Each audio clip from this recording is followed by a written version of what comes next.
Good morning વિદ્યાર્થી મિત્રો.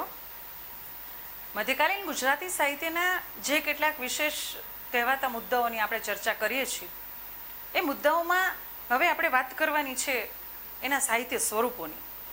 આપણે ત્યાં અત્યારે ગઝલ છે, સોનેટ છે, ખંડકાવ્ય છે, ગીત છે, આવા સાહિત્ય સ્વરૂપો વિવિધ જોવા મળે છે પદ્યમાં. તો મધ્યકાલીન ગુજરાતી સાહિત્યમાં પણ આવા કેટલાક વિશેષ એવા સ્વરૂપો જોવા મળે છે. પણ આ સ્વરૂપો પૂર્વે મારે તમને એક વાત કહેવી છે. વાત ગદ્યની હોય કે પદ્યની હોય, વાત મધ્યકાલીન સાહિત્યની હોય કે અર્વાચીન સાહિત્યની હોય, મુખ્ય તો એની સાથે માનવીય સંવેદન જોડાયેલું છે ને એ મહત્વનું છે. એટલે મધ્યકાલનું સાહિત્ય હોય, પ્રાચીન હોય, અર્વાચીન હોય કે આધુનિક હોય, માનવી સંવેદનાથી બચી શકતો છે જ નહીં. એટલે મારે તમને કહેવું છે કે આ સંવેદન કેવું એમ.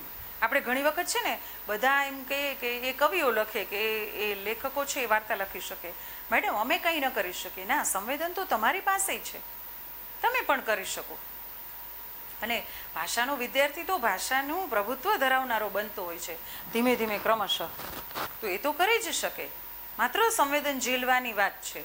તો એક નાનકડો પ્રસંગ આજે મને કહેવાનું મન થાય કે અમેરિકાનું એક ગામ છે. જો માણસ છે એ બિન સંવેદન નથી, સંવેદનશીલ છે અને સંવેદનામાંથી જ સાહિત્ય સર્જાય છે. એટલે આ સ્વરૂપો બધા સંવેદનાથી સર્જાયા છે. એ પૂર્વે મારે તમને આ વાત કરવી છે કે અમેરિકાનું એક નાનકડું ગામ, અને ગામમાં એક પતિ પત્ની ને એનું બાળક. અરે બાળક 5 વર્ષનું હશે. એટલે પિતા છે એ કંઈ પણ વસ્તુ ન મળે, કોઈના નંબર ન મળે તો 197 પૂછે કે ઇન્ફોર્મેશન પ્લીઝ. એટલે સામેથી જવાબ આપે કે યસ, ઇન્ફોર્મેશન પ્લીઝ. અને પછી તરત એને જે માહિતી પૂછવાની એ પૂછે, થેન્ક યુ કહીને ફોન મૂકી દે. હવે પેલું બાળક આ જુએ કે પિતાને કાંઈ ન સમજાય ત્યારે પૂછે છે. એક વખત એવું બને છે કે બંને પતિ પત્ની સર્વિસ કરતા હોય છે, બંને બહાર જાય પોતાના વ્યવસાયને અર્થે. એટલે પાછળથી એ છોકરો કંઈક લાકડાની વસ્તુ બનાવતો હોય છે, એમાં હથોડી એના આંગળા ઉપર વાગે. એટલે પેલો છોકરો રડતો હોય. પછી એને યાદ આવે છે કે હવે શું કરું. એટલે તરત પપ્પા પૂછે છે, ચાલ ને હું પૂછું. એટલે 197 પૂછે કે ઇન્ફોર્મેશન પ્લીઝ. એટલે સામેથી કે યસ, હું તમારી શું મદદ કરી શકું. એટલે કહે છે કે મારા હાથમાં હથોડી વાગી છે, હું ઘરે એકલો છું ને મને બહુ દુખે છે. એટલે સામે પેલી સ્ત્રીનો મીઠો જે રણકો હતો એ સ્ત્રી તરત જ કીધું કે બેટા તું ફ્રીજમાં બરફ કાઢી શક ત્યાં સુધી પહોંચી શકીશ. તો કે હા. તો કે બરફની 2-3 પેલા લે સ્લાઇડ અને એમાં તારો આંગળો બોળી રાખ. પેલો છોકરો તો બરફ લઈને એમાં આંગળો બોળી રાખે છે અને એને રાહત થાય છે. અને હવે છોકરાઓની વૃત્તિ જુઓ બાળકની, કે એને તો બહુ ગમ્યું, આ તો મટી ગયું. પછી બીજે દિવસે પોતાનું લેસન કરવા બેસે ને એમાં ગણિતનો કોઈ દાખલો ન આવડે એટલે તરત પૂછે કે 197 કે ઇન્ફોર્મેશન પ્લીઝ. સામેથી જવાબ આપે એટલો જ મીઠો, યસ ઇન્ફોર્મેશન, હું તમારી શું મદદ કરી શકું. એટલે કે આ દાખલો મને નથી આવડતો. એટલે સામે બેઠેલી સ્ત્રી એને દાખલો કેમ કરવો એ શીખડાવે. કોઈ વાર સ્પેલિંગ પૂછે, કોઈ વાર એની પોયમ વિશે વાત કરે. આ એનો રોજનો ક્રમ બની ગયો. સમયાંતરે આવા 2-3 વર્ષ જાય. એમાં એક દિવસ એ છોકરાની એક બુલબુલ લઈ દીધું હોય છે એના ડેડીએ. એટલે બુલબુલ છે એ મૃત્યુ પામે છે. એટલે કહે છે કે ખૂબ રડે છે એ છોકરો. એનું દુઃખ હળવું કેમ કરવું, એટલે પેલી સ્ત્રીને ફોન કરે. એટલે પેલી સ્ત્રી પાછી એમ કહે છે કે હું તારી શું મદદ કરી શકું, ઇન્ફોર્મેશન પ્લીઝ. તો કે યસ. તો કહે છે કે મારું બુલબુલ છે ને મને બહુ પ્રિય હતું ને એમ કે મરી ગયું. હવે એમ કે હું એની કોની સાથે રમીશ, એ કેટલા સરસ ગીતો મને સંભળાવતું. એટલે પેલી સ્ત્રી એને સમજાવે છે કે બેટા એ તને આટલું બધું આનંદ આપતું તો હવે એને ભગવાનની જરૂર હતી એટલે ભગવાન એની પાસે બોલાવી લીધું, હવે એ ત્યાં મીઠા ગીત ગાશે. એટલે પેલા છોકરાને થોડી રાહત થાય ને એ ચૂપ થઈ જાય. એમ વળી સમયાંતરે થોડોક સમય જાય અને એના પપ્પાની ટ્રાન્સફર થાય અને એ લોકો બધા એ શહેર છોડીને જતા રહે. ખાસા 20 વર્ષનો સમયગાળો આમ ચાલ્યા ગયા પછી એ છોકરો પાછો એક કોઈક કોન્ફરન્સ માટે એ શહેરમાં એરપોર્ટ ઉપર ઉતરે છે ને એને યાદ આવે છે કે એનું બાળપણ અહીંયા વીત્યું ને ટેલિફોન બૂથ જુએ છે. એટલે તરત યાદ આવે છે કે ચલ ને પૂછું, કદાચ પેલી સ્ત્રી મળે તો એમ કે મને કેટલું આમ પ્રેમથી ને બધું શીખડાવતી એમ. એટલે જિજ્ઞાસાથી 197 ફોન જોડે અને પૂછે કે હલો ઇન્ફોર્મેશન પ્લીઝ. અને સામેથી એ જ મીઠો રણકો આવે કે યસ. ઇન્ફોર્મેશન, હું તમારી શું મદદ કરી શકું? અને તરત કહે છે કે બેટા તારા આંગળાનું દર્દ હવે કેમ છે? અને પેલો છોકરો છે એ આમ આમ ચમકી જાય કે હજી તમને યાદ છે એ મારો અવાજ તમને યાદ? તો કે હા બેટા. ખૂબ બંને જણા વાતો કરે. પોતે શું કરે છે કે હું એક કંપનીમાં એન્જિનિયર છું, હું એક કોન્ફરન્સમાં જાઉં છું. પેલી સ્ત્રી પણ કે મને તને મળવાની બહુ ઈચ્છા છે. અને આ બધી જ વાત થઈ ગયા પછી પેલો છોકરો કહે છે કે હું અત્યારે તો મારે બીજી ફ્લાઇટનો ટાઈમ થઈ ગયો છે, પણ હું બીજી વાર આવું ને અહીંયા પાછો ત્યારે તમને મળીશ. પેલી સ્ત્રી ખૂબ આજીજી સાથે કહે છે કે બેટા આમ મળ્યા વગર જતો નહીં હો. તો કે ના ના, મને મળવાની ઈચ્છા છે. સારું, બંને વાત કરીને વિદાય લે છે. અને 3-4 દિવસના સમય પછીનો જે સમયગાળો આપ્યો હતો એને સમયને 20 દિવસ થઈ ગયા, ખાસો ટાઈમ વયો ગયો. અને આ દરમિયાન પેલો છોકરાને પણ મનમાં ચિંતા થાય કે મેં 3-4 દિવસનું કહ્યું હતું, પેલી બેન રાહ જોતી હશે હવે. પણ એ 20 દિવસ પૂરા કરીને પાછો એરપોર્ટ ઉપર ઉતરે અને પહેલું કામ ટેલિફોન બૂથ ઉપર જઈ અને 197માં ફોન કરવાનું કરે. પેલી છોકરી ઇન્ફોર્મેશન પ્લીઝ એમ બોલે અને સામેથી એક જુદો રણકો આવે કે હું તમારી શું મદદ કરી શકું? એટલે પેલો છોકરો છે એ કહે છે કે અહીંયા જે બેન બેસતા એ, એટલે કે તમે જોન બોલો છો ને? પેલી સ્ત્રી સામેથી કહે છે કે હા. તમને કેમ ખબર પડી? તો કે અહીંયા જે બેન બેસતી પોતાની ડ્યુટી માટે, એને એક લેટર તારા માટે રાખ્યો છે. એટલે કે એ ક્યાં છે એમ? તો કે એને લેટરમાં લખ્યું છે. તો કે પ્લીઝ તમે વાંચી સંભળાવશો એમ? એટલે પેલી છોકરી છે સામેથી વાંચી સંભળાવે છે કે પ્રિય જોન, તને મળવાની બહુ મને એમ ઉત્કંઠા હતી, પણ તારા કામને સબબ તું ગયો. પણ મને કેન્સરના છેલ્લા સ્ટેજમાં હું જીવતી હતી. મને એમ થયું કે તને મળાશે, પણ ઈશ્વરની ઈચ્છા કદાચ નહીં હોય. અને એને લખ્યું હતું કે તું જ્યારે એમ કે નાનો હતો ને મારી પાસે બધી જ વાત પૂછતો, ત્યારે મારી માનસિક પરિસ્થિતિ બહુ ખરાબ હતી. શું કામ કે મારા પતિએ મને તરછોડી દીધી હતી અને હું એકલી જીવતી હતી. મારો જીવનનો આધાર કંઈ નહોતો, એમાં તારી સાથે વાતચીત થતી. પછી તો તું જે ધોરણમાં હોય એ ધોરણના પુસ્તકો લઈ અને હું બેસતી કે નહીં ને તું મને આ સવાલ કરીશ તો મને આવડવો જોઈએ. આમ તું મારી જીવાદોરી બનતો ગયો. અને આ પત્ર તું વાંચતો હોઈશ ત્યારે એમ કે હું આ દુનિયામાં નહીં હોઉં અને તું રડજે નહીં એમ લખ્યું હતું. કારણ કે અહીંયા મારે ઇન્ફોર્મેશન આપવાનું કામ હતું અને હવે મારે તો કે ત્યાં ઇન્ફોર્મેશન આપવાની છે. અને એ કાગળ પૂર્ણ થાય અને એ વાત પૂરી થાય અને પેલો છોકરો ત્યાં ટેલિફોન બૂથ ઉપર ખૂબ રડે છે અને એમ થયું કે ન મળાયું એમ. કહેવાનો તાત્પર્ય અર્થ નાના પ્રસંગનો એવો છે કે સંવેદન સભર આખી વાત છે. સંવેદનાથી કોઈ પણ માણસ છે એ અનભિજ્ઞ રહી ન શકે. એટલે કોઈ પણ સાહિત્યનું સર્જન છે ને એ સંવેદનાથી થાય છે.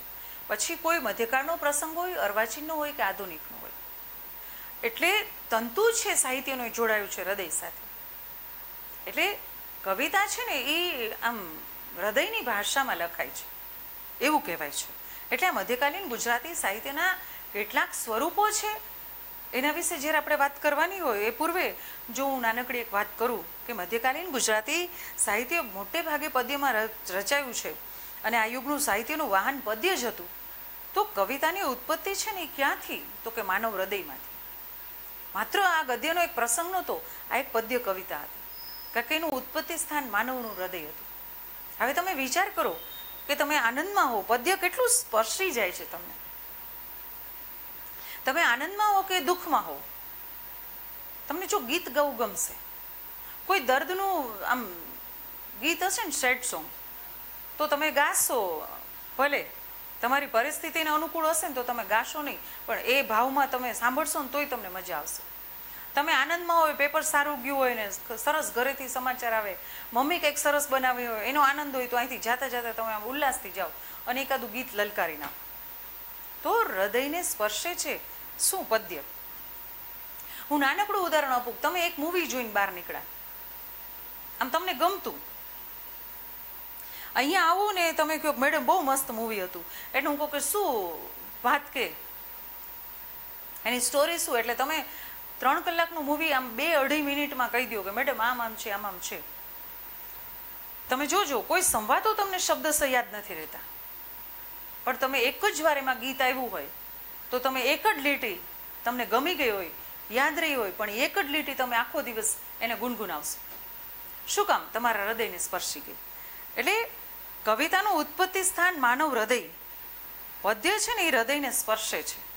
પદ્યમાં ગેયતા હોવાથી કંઠસ્થ પણ આપણે કરી શકાય. એટલે નાના હતા ને ત્યારે મમ્મી વાંચવા બેસાડે તો આપણે શું કરીએ? ગુજરાતી કાઢીને બેસીએ. અને એમાં પહેલું કાવ્ય, પરોઢીએ પંખી જાગીને ગાતા મીઠા તારા ગાન, પરોઢીએ મંદિર મસ્જિદમાં ભજતા લોકો તારું ધ્યાન. આ કવિતા આપણે પહેલા ધોરણની હોય કે બાલ મંદિરની હોય, આપણે હજી મોઢે છે. શું કામ? પાઠ કેમ નથી? લપલપિયો કાચબો આપણે પાઠ આવતો, ભૈયા દાદાનો પાઠ આવતો, કાં એ કઈ સંવાદો યાદ નથી. હા, કથા યાદ હશે, પણ પદ્ય છે એ હૃદયને સ્પર્શે છે અને કંઠસ્થ પણ કરી શકાય. કવિતાનું કામ જ છે ને અનુભવ કરાવવાનું છે. અને મધ્યકાલીન કવિના આમ કવિતા પ્રવાહને આપણે જોઈએ ને તો એ 3 ભાગમાં વહેંચાય છે. એક ભક્ત હૃદયની કવિતા, નરસિંહ મીરા અને દયારામ પાસેથી આપણે મળે. ભક્તબોધની કવિતા એ પ્રેમાનંદના આખ્યાન અને અખો અને ભોજા અને ધીરાની કાફીઓમાંથી મળે. અને ભક્ત ચરિત્રની કવિતા એ પ્રેમાનંદના આખ્યાનમાંથી મળે. તો મધ્યકાલીન કાવ્ય પ્રકારોને 2 વિભાગમાં આપણે વહેંચી શકીએ છીએ, ઉર્મી કાવ્ય અને વર્ણનાત્મક કાવ્ય. ઉર્મી કાવ્ય એટલે કે નાનકડું, એકદમ પદ સમાન. વર્ણનાત્મક એટલે કે મોટું, પ્રબંધ, રાસો, ફાગુ, પદ્ય વાર્તા, બારમાસી જેવા સ્વરૂપો છે એને વર્ણનાત્મક કાવ્યમાં મૂકી શકાય. મધ્યકાલીનને ઘણા બધા ખરા કાવ્ય સ્વરૂપને આપણે જોઈએ ને તો એનું નિર્માણ જૈનોના હાથે થયું અને જૈનેતર કવિઓના હાથે પણ થયું, એટલું જ વિકાસ પામ્યું. પ્રત્યેક કાવ્ય છે ને એ સ્વરૂપને એનો હેતુ છે સંસારીઓને ધર્મ તરફ અભિમુખ કરવાનો. અને મધ્યકાળનો સૌથી મોટો પ્રકાર એ પદ છે. આ પદ છે ને જુદી જુદી રીતે વપરાયા છે, અલગ અલગ નામ વપરાયા છે. કેકા શાસ્ત્રીના મતે તો ટૂંકી રચના એ પદ. આજનું ઉર્મી કાવ્ય એ વખતનું પદ હતું. એટલે મધ્યકાળના પદોમાં પ્રેમ લક્ષણા ભક્તિ અને આમ બૌદ્ધિક તત્વ પ્રધાનપણે જોવા મળતું. એટલે એક આખી ભૂમિકા થઈ આપણી આ મધ્યકાલીન રાસ સ્વરૂપોની અને એના સાહિત્ય સ્વરૂપો માટેની. તો કોઈ પણ સાહિત્ય સ્વરૂપોની શરૂઆત કરીએ એ પૂર્વે ભૂમિકાનો આ પેરેગ્રાફ આપણે ચોક્કસ યાદ રાખીશું. હવે સૌથી પહેલું બને છે આપણું સાહિત્ય સ્વરૂપ રાસ. તો મધ્યકાલીન ગુજરાતી જૈન સાહિત્યોમાં આ રાસો આ પહેલું સાહિત્ય સ્વરૂપ આપણે જોઈએ. એના કેટલાક લક્ષણો છે કે રાસ કોને કહેવાય. તો રાસાઓ છે એ જૈન સાહિત્યનો એક વિશિષ્ટ કાવ્ય પ્રકાર છે. કેકા શાસ્ત્રીએ અને ધીરુભાઈ ઠાકર જણાવે છે કે રાસ રમવું અને રાસ રચવું બંને ભિન્ન ક્રિયાઓ છે, માટે રાસ શબ્દ વપરાયો છે. રાસ રમવું એટલે રાસ નામના નૃત્યમાં ભાગ લેવો અને રાસ રચવું એટલે રાસ નામના કાવ્ય પ્રકારની રચના કરવી. શ્રી કૃષ્ણના વખતથી આ રાસ છે ને એ નૃત્ય પ્રસિદ્ધ છે. રાસ એટલે સુગઈ કાવ્ય રચના. તો રાસાઓ ટૂંકમાં લખાતા, વખત જતાં આખ્યાન જેવા પણ લાંબા લખાવા માંડ્યા. રાસક ઉપરથી રાસ શબ્દ ઉતરી આવ્યો એવું મનાય છે. તાલીના રાસ, દાંડિયા રાસ, લતા રાસ, જેમાં વેલીની જેમ એકબીજાને આપણે વળગી અને કુંડાળું કરી અને રાસ રમીએ છીએ. આટલા રાસના મુખ્ય પ્રકારો છે અને કેકા શાસ્ત્રીય તો રાસને નૃત્ય પ્રકાર પણ માને છે. જૈન મંદિરોમાં ઉત્સવ વખતે પણ રાસાઓ રમાતા અને જૈન મુનિઓ એ લખતા પણ ખરા. તો આ રાસા લખાણા, તો એના લક્ષણો કયા આ સ્વરૂપના? તો રાસાઓ છે હંમેશા દુહા, ચોપાઈ અને દેશીઓમાં લખવામાં આવતા. આ એનું પહેલું લક્ષણ. બીજું, રાસાઓને ભાસ અને ઠવણી જેવા વિભાગોમાં વહેંચવામાં આવતા. આપણે ઓખારણ વાંચીએ તેમાં કડવું 1, 2 છે, એમ જૈનોમાં ભાસ અને ઠવણી શબ્દ આવતા. રાસાના આરંભે તીર્થંકરો કે દેવદેવીઓની સ્તુતિ પણ થતી.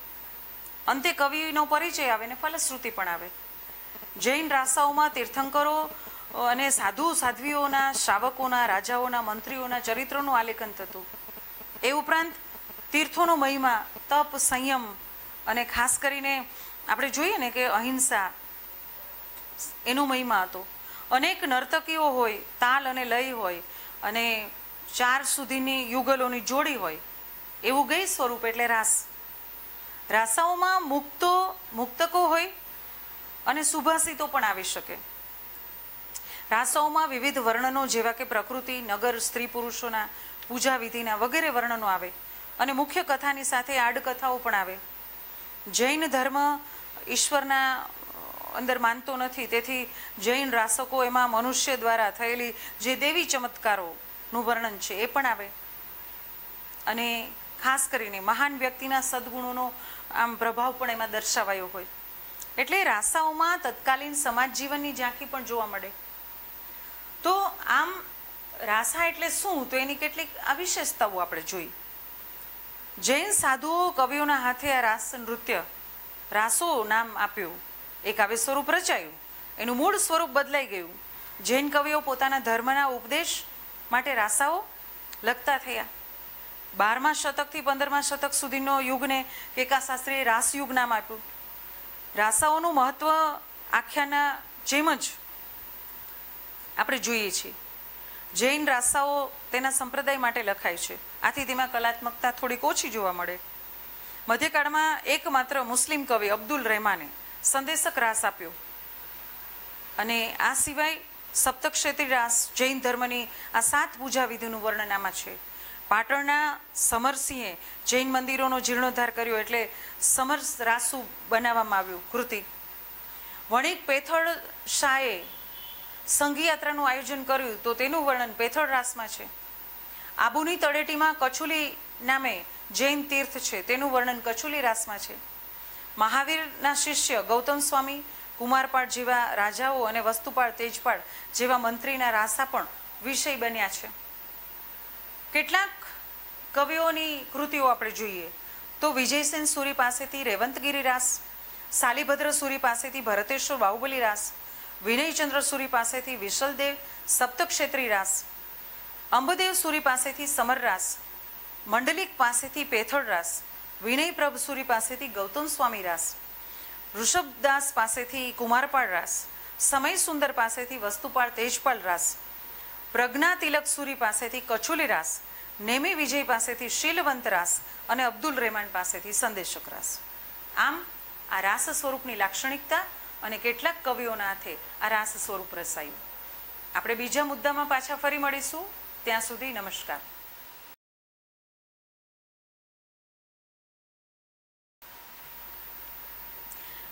વિદ્યાર્થી મિત્રો, જે આપણા સાહિત્ય સ્વરૂપોના પરિચયમાં આપણે આગળ ઉપર વાત કરીએ તો આખ્યાન સ્વરૂપ. જૈન કવિઓની જેમ રાસાઓ, પ્રબંધો, ફાગુઓ લખી અને પોતાના ધર્મની કથાઓનું આમ પ્રચલિત કરી, તેવી જ રીતે જૈનેતરોએ, એટલે કે જૈન સિવાયના આપણા કવિઓ છે, એને રામાયણ, મહાભારત, ભાગવત, પુરાણ આદિ ધર્મગ્રંથોને આમ પ્રસંગો લઈને આખ્યાન રચ્યા. આમ જનતાને મનોરંજન સાથે ધર્મજ્ઞાન આપવા માટે માણભટ્ટોએ આખ્યાન રચી અને ધર્મની કથા ગુજરાતી ભાષામાં આમ કરીને અમૂલ્ય સેવા આપી. તો આવા આખ્યાનનો પરિચય આપણે કરવાનો છે. તો આખ્યાનના લક્ષણો કયા કયા એવા લાક્ષણિકતાઓ ઉપરથી આપણે કહી શકીએ કે આખ્યાન છે? તો કેટલીક વિશેષતાઓ છે આ સ્વરૂપની, કે આખ્યાન શબ્દ આ વત્તા ખેય પરથી બનેલો શબ્દ છે. આખ્યાન એટલે આરંભથી કેવું? આખ્યાનમ પૂર્વ વૃત્તોક્તિ, અર્થાત કે પૂર્વ બની ગયેલી વૃત્તાંતને, ઘટનાનું કથન કરવાનું છે. આખ્યાન એટલે પૌરાણિક પ્રસંગનું અભિનય કથા સાથેનું ગાન. આખ્યાનમાં લોકોને પરિચિત એવા પ્રસંગોનું, પ્રસિદ્ધ પ્રસંગોનું અને પાત્રોનું નિરૂપણ હોય છે. આખ્યાનમાં આમ ગાનાર માણભટ્ટ ગામની ખુલ્લી જગ્યામાં ઊંચા આસને બેસે અને બેસીને સંગીતના સાધનો સાથે વિવિધ રાગ રાગણીઓમાં પિત્તળ કે તાંબાની કે માટીની એ માણ, એટલે કે મોટું માટલા જેવું હોય, એને ગાગર ઉપર આંગળીઓની વીંટીઓથી પહેરી તાલ દઈ અને આખ્યાન ગાતા. આખ્યાનમાં ગેય કાવ્ય પ્રકાર હોવાથી એમાં વિવિધ દેશીઓ રાગો વપરાતા, જેવા કે કેદારો, મારુ, વૈરાગી, વાસંતી, રામગરી, મલ્હાર, સારંગ જેવા રાગો પણ એમાં ઉપયોગ કરતા. આખ્યાન લાંબુ અને વર્ણનાત્મક કાવ્ય સ્વરૂપ છે, એટલે આખ્યાનનું રસસ્થાન આમ કહીએ ને કે જોઈએ તો બહુ મહત્વનું રહ્યું છે. એનું સ્થાન જોઈએ તો ખંડકાવ્ય અને મહાકાવ્યની વચ્ચેનું છે. આખ્યાનને કડવામાં વિભાજિત કરવામાં આવે છે. કડવાની શરૂઆત મુખબંધ કે મોડિયુંથી થાય અને વસ્તુના વિકાસને જે ભાગ આવે છે એને આપણે ભાવ કે ઢાળ કહીએ છીએ. આખ્યાને અંતે વલણ અથવા ઉથલો આવે, જેમાં ત્યાર પછીના કડવામાં હવે શું આવવાનું છે એ પ્રસંગનું નિરૂપણ પણ હોય. એટલે પંક્તિઓના સમૂહને આપણે કડવા કહીએ છીએ. અને કડવાની વ્યવસ્થામાં કવિ ભાલણે આ વ્યવસ્થા શરૂ કરી. નાકરે આ વ્યવસ્થાને પ્રચલિત કરી અને પ્રેમાનંદે દ્રઢ અને સફળ બનાવી. મહાભારતમાં આખ્યાન શબ્દ આપને મળે છે. આખ્યાનની રચના વિઘ્ન વિના થાય તે માટે આરંભમાં ઈષ્ટદેવની સ્તુતિ થતી અને કવિ પોતાની કુશળતા પ્રમાણે પ્રસંગોને આમ જન્માવે અને ઘણા આખ્યાનકરોએ મૂળ વસ્તુને વફાદાર રહી અને પોતાનું આખ્યાન કર્યું છે. એમાં ભાલણ આવે, નાકર આવે અને પ્રેમાનંદ. પણ પ્રેમાનંદ જેવા કવિ અને આખ્યાનકારે થોડાક મૌલિક ફેરફારો કરે અને પોતાની કલ્પનાને અને કવિત્વ શક્તિને પણ દેખાડી છે આ સ્વરૂપમાં. આખ્યાનનો કથાપટ મોટો હોય અને એમાં વિવિધ પ્રકારના વર્ણનો પણ સારો અવકાશ રહે છે. આખ્યાનમાં એક મુખ્ય રસ હોય અને બીજો ગૌણ રસ હોય. આખ્યાનના અંતે ફલશ્રુતિ આવે અને કવિ પરિચય આવે. અને ફલશ્રુતિમાં આખ્યાન સાંભળવાથી થતા સાંસારિક લાભો એ પણ વર્ણવાય. એટલે શ્રોતાઓમાં ધર્મ શ્રદ્ધા ઉત્પન્ન થાય. અને ભલે ગીતામાં કહ્યું કે કર્મ કર, ફળની ઈચ્છા ન રાખ, પણ એને કઈનો પ્રકારે આપણે બધાને ફળની ઈચ્છા હોય છે કે આ કરીએ તો શું થાય. તો આપણે તમે જુઓ કે ઓખારણ વાંચીએ તો એમાં છેલ્લે ફલશ્રુતિ પ્રેમાનંદે લખી છે, એકવાર વાંચો તો આમ થાય, 2 વાર વાંચો તો આમ થાય, 3 વાર વાંચીએ તો આવું થાય. ચૈત્ર મહિનામાં ઓખારણ વંચાય. તો એની પાછળ માત્ર ને માત્ર ધર્મની ભાવના અને વિભાવના રહેલી છે, ઈશ્વરનું સ્મરણ રહેલું છે. માત્ર ને માત્ર આપણી ધર્મ ભાવના સચવાય માટે ફળ ઈશ્વરે લાલચ બતાવીને આપ્યું છે. વૈષ્ણવ ધર્મને કારણે આખ્યાન લોકપ્રિય થયા અને આખ્યાનમાંથી લોકોને વાર્તા, સંગીત, અભિનય અને ધર્મ સંસ્કાર બધું જ મળ્યું રહેતું. હેમચંદ્રાચાર્ય તો લખ્યું છે કે જેમાં અભિનય, પઠન, ગાયન હોય તે આખ્યાન. આવા કેટલાય આખ્યાનો આપના કવિઓ પાસેથી મળે છે. એક આપણે દ્રષ્ટિ કરીએ કે એટલા કવિઓના હાથે આવા આખ્યાનો રચાયા. તો નરસિંહ મહેતા પાસેથી સુદામાચરિત આખ્યાનનું બીજ આપને મળે છે. વીરસિંહ પાસેથી ઉષાહરણ, કર્મણ મંત્રી પાસેથી સીતાહરણ, કવિ ભાલણ પાસેથી મૃગી આખ્યાન કે જે આખ્યાનનો પિતા કહેવાયો, અને નળાખ્યાન, ધ્રુવાખ્યાન, જલંધર આખ્યાન, નાકર પાસેથી હરિશ્ચંદ્ર આખ્યાન, ધ્રુવાખ્યાન અને લવકુશ આખ્યાન, વિષ્ણુદાસ પાસેથી મોસાળું, વિશ્વનાથ જાની પાસેથી પણ મોસાળું મળે છે, સગાળ ચરિત્ર મળે, પ્રેમ પચીસી મળે. તો પ્રેમાનંદના હાથેથી સુદામાચરિત, રણયજ્ઞ, મદાલસા આખ્યાન, દસમસ્કંદ, કુંવરબાઈનું મામેરું, અભિમન્યુ આખ્યાન, ચંદ્રહાસ આખ્યાન, નળાખ્યાન, હરિશ્ચંદ્ર આખ્યાન, અને કવિ વિરજી પાસેથી સુરેખાહરણ અને દશા અવતાર, બલિરાજાનું આખ્યાન. પ્રેમાનંદ પાસેથી એટલે કે પ્રેમાનંદ સૂત પ્રેમાનંદ પાસેથી કુંતી પ્રશાંત આખ્યાન, દુશાસન રુધિર આખ્યાન અને અજામિલા આખ્યાન. દયારામ પાસેથી પણ અજામિલા આખ્યાન, રૂક્ષ્મણી વિવાહ અને સત્યભામાનો વિવાહ જેવા આખ્યાનો મળે છે. એટલે આવા ગુજરાતી કવિઓ પાસેથી આપને આખ્યાન સ્વરૂપ મળે. આખ્યાનનો શરૂઆત થાય, એનો સરસ વિકાસ થાય અને દ્રઢપણે આપણા સમાજમાં એને સ્વીકારે પણ ખરા. એટલે આખ્યાન સ્વરૂપ અને એની વિશેષતાઓ અને કેમ લખાય, કેટલા કવિઓના હાથે રચાયું એ આપણે જોયું. હવે પછીના નવા મુદ્દા સાથે આપણે પાછા નવા ફરીથી મળીશું. ત્યાં સુધી નમસ્કાર.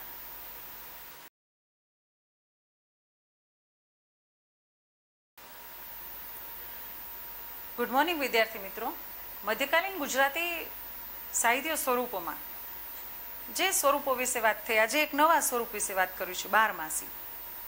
આપણા ભારતીય સાહિત્યમાં વેદકાળથી ઋતુઓના ગુણગાન ગવાતા જોયા છે આપણે અને ગવાતા આવ્યા છે. સંસ્કૃત સાહિત્યમાં પણ ઋતુ વિહાર બહુ સારા પ્રમાણમાં જોવા મળે છે. ઋતુઓનું વર્ણન જેવું એક કાવ્ય આપને મળે છે, એવી જ પરંપરા મધ્યકાળમાં પણ ગુજરાતી સાહિત્યમાં પણ મળે છે, બારમાસી સ્વરૂપે. આ કાવ્યમાં ફાગુને મળતો આ કાવ્ય પ્રકાર આવે છે. ફાગુની જેમ જ બારમાસી પણ ઋતુ કાવ્ય બને છે અને પ્રણય કાવ્ય છે. ફાગુમાં માત્ર વસંત અને ક્યારેક વર્ષા ઋતુનું વર્ણન આવે, પણ બારમાસીમાં તો નામ પ્રમાણે 12 મહિનાના પ્રકૃતિના વર્ણનો આવે છે. ફાગુની જેમ જ બારમાસીમાં પણ નાયિકાના પ્રણયના ભાવોનું નિરૂપણ હોય છે અને બંને કાવ્ય સ્વરૂપોમાં માનવીના પ્રણય જેવા નાજુક સુંદર અને સર્વસ્પર્શી હૃદયના ભાવને નિરૂપણવાનો એક સારો અવકાશ આમાં રહેલો છે. ફાગુની જેમ જ બારમાસી પણ ગેય કાવ્ય પ્રકાર છે. ફાગુ અને બારમાસી બંને શૃંગાર રસ મુખ્ય હોય એવા કાવ્ય પ્રકારો છે. ગુજરાત અને સૌરાષ્ટ્રના દરિયાકાંઠે વસેલા, એટલે આ પ્રાંત આપણો આખો દરિયાકાંઠાનો. ગુજરાતની પ્રજા સાહસિક અને એ દૂર આમ દેશાવર ખેડતી આવી છે વેપાર અર્થે. ગુજરાતમાં મુખ્યત્વે ખેતી પ્રધાન અને વેપાર પ્રધાન દેશ છે. આથી માલધારીઓ અને વેપારીઓ, કાઠીઓ, રજપૂતો જેવી પ્રજાઓ છે એ કામ માટે, વેપાર માટે, લડાઈ માટે વર્ષો સુધી એમ કે પરદેશ ગમન કરતી. ત્યારે તેમની સ્ત્રીઓ છે ને એ વિયોગની વેદના અનુભવતી અને એક બાજુથી પતિની ચિંતા, એકલતા અને જુદાઈની કરુણ મનોદશા હોય અને બીજી બાજુથી ઋતુઓના વિવિધ રંગો, એવી વિરહિણી સ્ત્રી છે એ પીડા આપતી આ ઋતુઓ. એટલે પત્ની કે પ્રેમિકા પોતાના જીવન સાથીની યાદમાં ચૂરી મરતી. આમ બારમાસી એક રીતે કહીએ ને તો વિરહ કાવ્ય પ્રકાર છે. બારમાસીમાં ખાસ કરીને સ્ત્રી વર્ગને સ્પર્શે એવો કાવ્ય પ્રકાર છે. આથી તેની લોકપ્રિયતા પણ એટલી વધુ છે. હવે આ બારમાસી કેવી રીતે લખાય તો એની કેટલીક વિશેષતાઓ છે, એના લક્ષણો છે કે આ બારમાસી કહેવાય. તો વર્ષના 12 માસ ઋતુઓના શિયાળો, ઉનાળો, ચોમાસું, વસંત, ગ્રીષ્મ, વર્ષા, શરદ, હેમંત, શિશિર ના વિવિધ પ્રકૃતિના તત્વોની અસરો છે એ આ વર્ણનમાં આવે. કારતકથી આસો માસ સુધીના ઋતુચક્રોનો મહિમા પણ હોય. તહેવારો હોય, ઉત્સવો હોય, વ્રતો હોય અને રિવાજોનું આલેખન હોય. નાયક અને નાયિકાના 12 માસના ખાનપાન અને આહાર વિહારનું પણ એની અંદર વર્ણન હોય. નાયકના વિરહને કારણે વિપ્રલંબ શૃંગારનું નિરૂપણ પણ વિશેષ જોવા મળે છે. બારમાસીમાં દંપતીના સ્નેહ જીવનનો શૃંગાર રસ તીવ્રતાથી આલેખાયો છે અને રસિક સ્વામીની ગેરહાજરીમાં પત્ની અને ભોગ વિલાસી એવી આ કહેવાય એની સામગ્રીઓ એ પણ એને પીડા આપે છે. 12 મહિનાને અંતે એટલે કે દિવાળીના સમયમાં નાયક અને નાયિકાનું સુખદ મિલન થાય.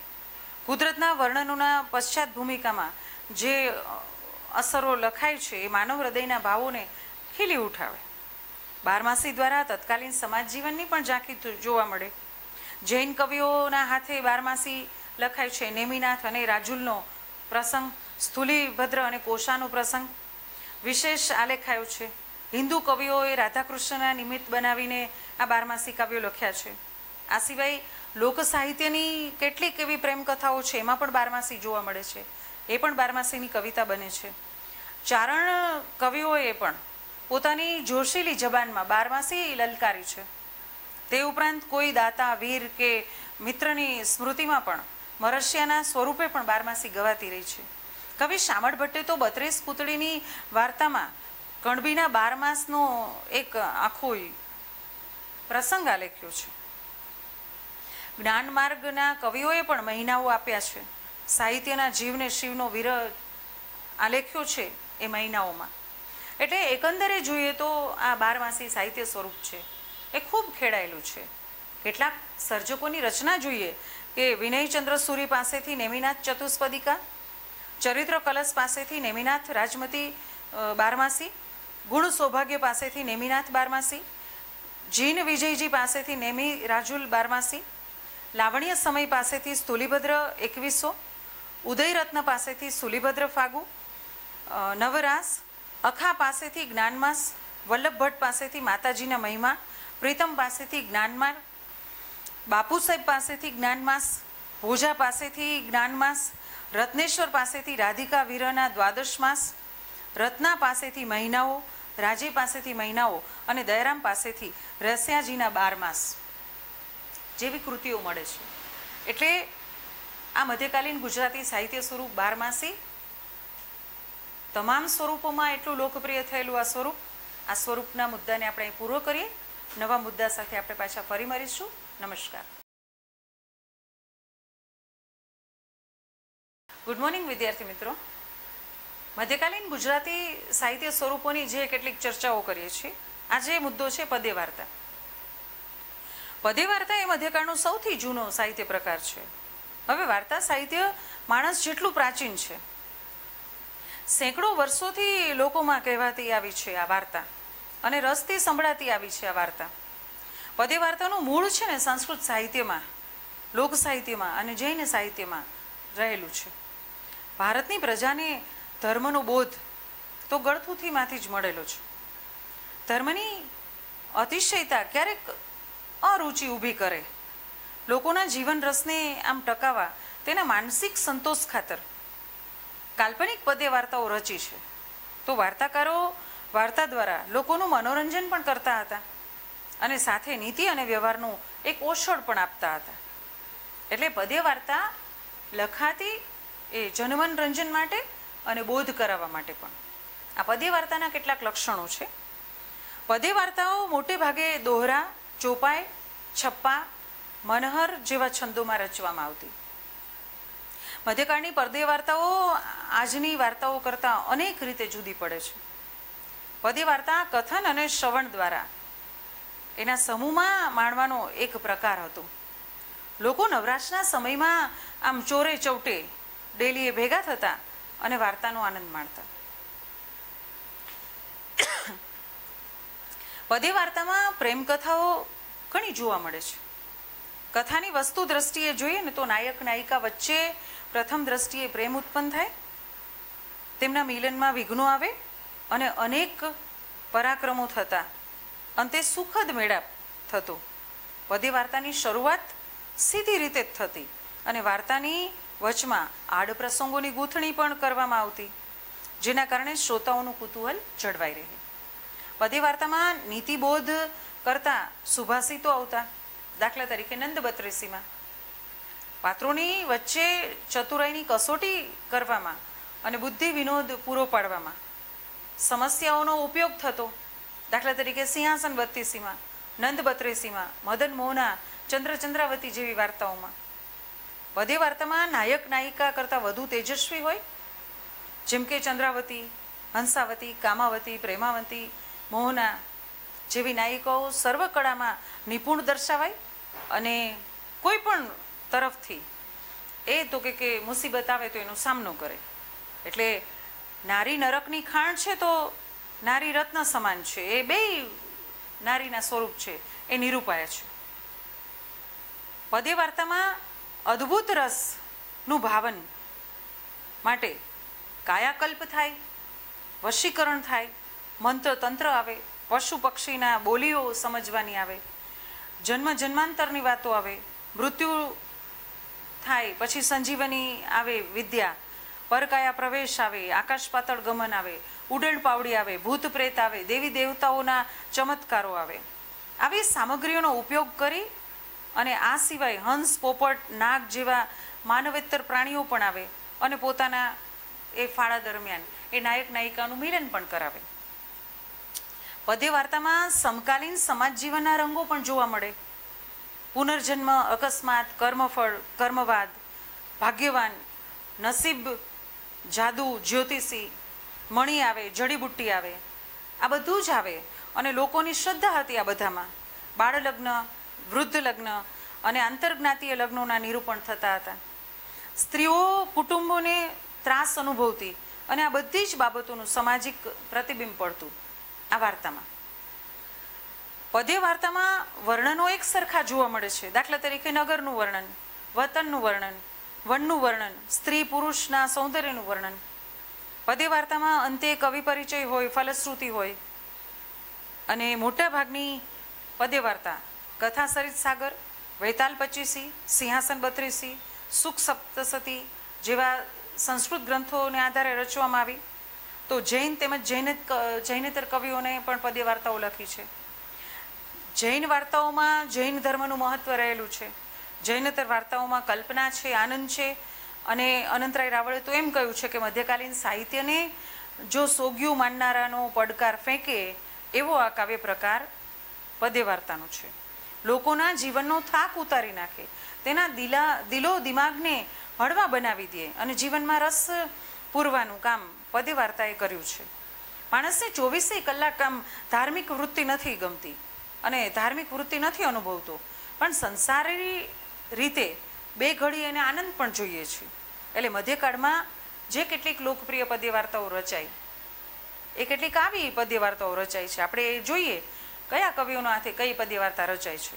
અસાહિત ઠાકર પાસેથી આપણે હંસાવલી અને હંસાઉલી, કવિ ભીમ પાસેથી સદૈવંત ચરિત, નરપતિ પાસેથી નંદબત્રીસી, ગણપતિ પાસેથી માધવાનંદ કામકંદલા, જ્ઞાનાચાર્ય પાસેથી બિલ્હણ પંચાશિકા અને શશિકલા પંચાશિકા, મધુસૂદન પાસેથી હંસાવતી અને વિક્રમકુમાર ચરિત, વચ્છરાજ પાસેથી રસમંજરી, સિંહ કુશળ પાસેથી નંદબત્રીસી, વિનય સમુદ્ર પાસેથી આરામ શોભા, મતિસાર પાસેથી કપૂર મંજરી, દેવશીલ પાસેથી મારું ઢોલા વેદાલ પચીસી, રત્નસુંદર પાસેથી શુક બોતેરી, નયન સુંદર પાસેથી રૂપચંદ કુંવર રાસ, વીરજી પાસેથી કામાવતી અને કવિ શામળ પાસેથી ચંદ્રચંદ્રાવતી, મદન મોહના, ભદ્રભામિની, સિંહાસન બત્રીસી, નંદ બત્રીસી, સુડા બોતેરી, વિદ્યાવિલાસિની, બરાસ કસ્તુરી અને પદ્માવતી જેવી પદ્ય વાર્તાઓ મળે છે. એટલે મધ્યકાલીન ગુજરાતી સાહિત્યને જે સોગ્યું કીધું હતું એ આ જીવનનું પ્રાણ પૂરનારું આ સ્વરૂપ છે. આજે આ સ્વરૂપની આ ચર્ચા અહીંયા પૂરી કરીએ છીએ. હવે પછીના નવા મુદ્દા સાથે આપણે પાછા ફરી મળીશું. ત્યાં સુધી નમસ્કાર.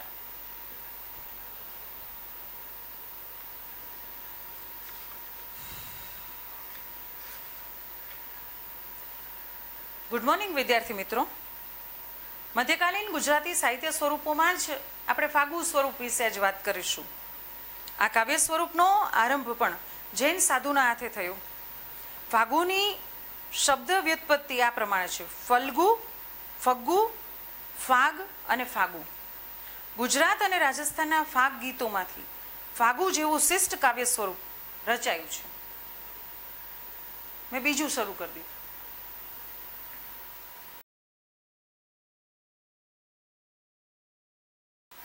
ગુડ મોર્નિંગ વિદ્યાર્થી મિત્રો.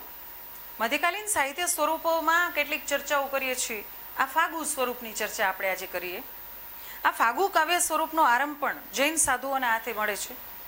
ફાગુ શબ્દની વ્યુત્પત્તિ કંઈક આ પ્રમાણે છે: ફલ્ગુ, ફગ્ગુ, ફાગ અને ફાગુ. ગુજરાત અને રાજસ્થાનના ફાગ ગીતોમાંથી આ ફાગુ જેવું વિશિષ્ટ કાવ્ય સ્વરૂપ આપણે રચવાનું મળ્યું છે. હેમચંદ્રાચાર્યએ વસંત ઋતુ માટે આ ફાગુ શબ્દ વાપર્યો છે. ફાગુ સાહિત્ય કેમ બને, આ ફાગુ કૃતિ કેવી રીતે થાય, તો એના કેટલાક લક્ષણો છે. આ કાવ્ય પ્રકાર ફાગણ માસમાં વસંતનો ઉત્સવ માણતા નર નારીનો છે. ફાગુનો મુખ્ય વિષય વસંતનો વિલાસ છે. આથી સ્વાભાવિક રીતે જ તેમાં વસંત ઋતુનું વર્ણન આવે. ફાગુમાં વસંતના મિત્ર એવા કામદેવનો પ્રભાવ દર્શાવાયો છે. જીવનની વસંત છે અને માનવીના એ શ્રેષ્ઠ કાળ છે. આથી ફાગુ રસિક નર નારીઓનો પ્રેમ ક્રીડા નિરૂપાય છે. ફાગુમાં ક્યારેક વિરહી પ્રેમીની વ્યથા નિરૂપાય છે, તો આ કાવ્યમાં માનવ હૃદયના કોમળ ભાવોને પણ આલેખવામાં આવ્યા છે. એનો અવકાશ છે. એમાં કેટલાક ફાગુને તો ઋતુ કાવ્ય પણ કહે છે, તો કેટલાક શૃંગાર કાવ્ય પણ કહે છે અને કેટલાક પ્રણય કાવ્ય પણ કહે છે. ફાગુનો મુખ્ય રસ શૃંગાર છે.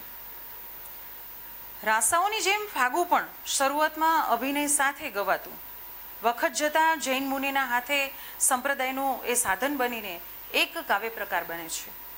જૈન ફાગુમાં નાયક નાયિકાના સૌંદર્ય અને પ્રેમ ક્રીડાના વર્ણન આવે છે. અંતે તેઓના સ્થૂળ લગ્ન નથી થતા, પરંતુ તેને સ્વયં સુંદરી પરણીને મુક્તિનો માર્ગ દર્શાવે છે. દાખલા તરીકે સ્થૂલીભદ્ર અને કોશા કામવાસનાથી પર વિજય મેળવી અને નેમિનાથ અને રાજુલની દીક્ષા મગધ દેશના શ્રેષ્ઠીનો પુત્ર જંબુકુમાર તેની 8 પત્નીઓ અને ઘરમાં પ્રવેશેલા ચોર સાથે ધર્મ પ્રવેશ કરે. આમ જૈન ફાગુઓનો અંત શાંત રસમાં આવે. જૈનતર ફાગુઓમાં આનાથી સ્પષ્ટ રીતે જુદા પડે છે, કારણ કે તેમાં રાધાકૃષ્ણના સંયોગના વર્ણન હોય છે. જૈનતર ફાગુઓમાં અંત સુધી શૃંગાર રસ હોય. વસંત વિલાસ ફાગુમાં અનેક સ્ત્રી પુરુષોની પ્રેમ ક્રીડા દર્શાવાય છે. મધ્યકાલીન ગુજરાતી સાહિત્યના જીવનનો ઉલ્લાસ ભરપૂર છે, તે દર્શાવવા માટે ફાગુનો મોટો પુરાવો રૂપ બન્યા છે. અનંતરાય રાવળે તો લખ્યું છે કે જીવન કદી ભૂખ્યું રહેતું જ નથી. તેની સાબિતી આ ફાગુ કરાવે છે. ફાગુમાં 3 પ્રકારનું રચનાબંધ જોવા મળે છે. એક કડી દુહાની, એકથી વધુ કડી રોડાની, અને એમ મળીને એક ભાષ થાય. સ્થુલીભદ્ર ફાગુ અને નેમિનાથ ફાગુ આ પ્રકારના છે. બીજો પ્રકાર છે યમક સાંકળીનો, જે વસંત વિલાસ ફાગુમાં જોવા મળે છે. ત્યાર પછીના ફાગુમાં વિવિધ છંદો જોવા મળે છે. ફાગુને વસ્ત્ર ઉપર લખવાની એક પરંપરા હતી. લગભગ 100 જેટલી કૃતિઓ ફાગુની અને 9 જેટલી જૈનેતર પેલી ફાગુ કૃતિઓ આપણને જોવા મળે છે. એ ફાગુની કેટલીક ઉત્તમ રચનાઓ છે. આપણે જોઈએ કે કવિ જીન પદ્મસુરી પાસેથી સ્થુલીભદ્ર ફાગુ મળે, રાજશેખર સુરી પાસેથી નેમિનાથ ફાગુ મળે, જયશેખર સુરી પાસેથી નેમિનાથ ફાગુ મળે, સોમસુંદર સુરી પાસેથી રંગસાગર નેમી ફાગુ મળે, હંસધીર મુનિ પાસેથી આપણે હેમ વિમલ સુરી ફાગુ મળે, અજ્ઞાત કવિ પાસેથી જંબુસ્વામી ફાગુ મળે, અજ્ઞાત કવિ પાસેથી વસંત વિલાસ ફાગુ મળે, ચતુર્ભુજ કવિ પાસેથી ભ્રમર ગીતા ફાગુ મળે, અજ્ઞાત કવિ પાસેથી મોહિની ફાગુ મળે, અને અજ્ઞાત કવિ પાસેથી વિરહ દેસાઉરી ફાગુ મળે. તો આ ફાગુ સાહિત્ય સ્વરૂપ જૈન અને જૈનેતર બંને કવિઓના હાથે લખાયું. મિત્રો, આ સ્વરૂપની ચર્ચા આપણે અહીંયા પૂરી કરીશું. હવે પછીના નવા મુદ્દા સાથે આપણે પાછા ફરી મળીશું. ત્યાં સુધી નમસ્કાર. ગુડ મોર્નિંગ વિદ્યાર્થી મિત્રો. મધ્યકાલીન સાહિત્ય સ્વરૂપની જે કેટલીક ચર્ચાઓ થઈ એ મોહેમાં આ છેલ્લો મુદ્દો છે સાહિત્ય સ્વરૂપનો, ગરબો ગરબી. તો આ ગરબો ગરબી આપણા નામથી કોઈ અપરિચિત નથી, એમાંય ગુજરાતી તો કોઈ જ નહીં. હવે ગરબો ગરબીના લક્ષણ આપણે કોને કહીએ, ગરબો ગરબી કોને કહીએ? તો એની વાત કરીએ કે ગરબો અને ગરબી બંને સંઘ નૃત્યના પ્રકારો છે. શરૂઆતમાં ગરબો અને ગરબી એકબીજાના પર્યાય હતા અને બે પર્યાય રૂપે વપરાતા. બંને મૂળ તો દેવી પૂજા સાથે સંકળાયેલા સ્વરૂપો છે. એનું ગાન તથા નૃત્ય ખાસ કરીને નવરાત્રિમાં અને એ દિવસોમાં આપણે થાય છે. બંને ઉર્મી સ્વરૂપો વખત જતા વૈષ્ણવ કવિઓએ પણ અપનાવ્યા અને રાધાકૃષ્ણના મનોભાવને ગાવા માટે ગરબીનું સ્વરૂપ વિશિષ્ટ રીતે ખેડાયું. ગરબીનો સંબંધ કૃષ્ણ ભક્તિ સાથે જોડાયેલો છે. નરસિંહ અને ખાસ કરીને મીરા અને દયારામ એમના હાથે આ સ્વરૂપ બહુ ખીલ્યું. નરસિંહ રાવે પ્રશંસા કરતા એવું કહ્યું છે આ ગરબાની કે ગરબા અને ગરબી એ ગુજરાતી આગવી રસિક સંપત્તિ છે અને ગુજરાતની રસિક વૃત્તિને પોષણ આપનારું એક કહીએ ને કે ઘન, એ તો કે આ ધન એ ગરબી છે.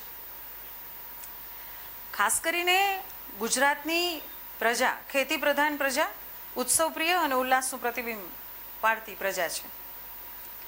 આ ગરબો અને ગરબીમાં રે અને લોલ જેવા પૂરક શબ્દો આવે. ગરબો લાંબો અને વર્ણનાત્મક હોય અને ગરબી ટૂંકી અને ગરબીમાં ભાવ અને શબ્દનું લાલિત્ય હોય. બંનેમાં તાલીઓ અને તાલ તો અપાય જ. બંનેમાં ચાલની ગતિ ક્યારેક મંદ તો ક્યારેક ઝડપી હોય.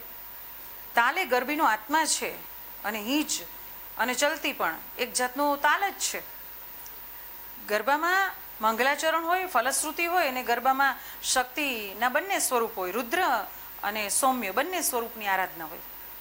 ગરબામાં માતાજીના સૌંદર્યનું વર્ણન હોય, અલંકારોનું વર્ણન હોય, ચમત્કારોનું વર્ણન હોય અને દંતકથાઓ હોય. દેવ અસુરોની સાથેનું જે યુદ્ધનું વર્ણન છે એ પણ હોય અને ભક્ત છે એ દેવીની કથા કરી અને છેલ્લે એની કૃપા પામે છે.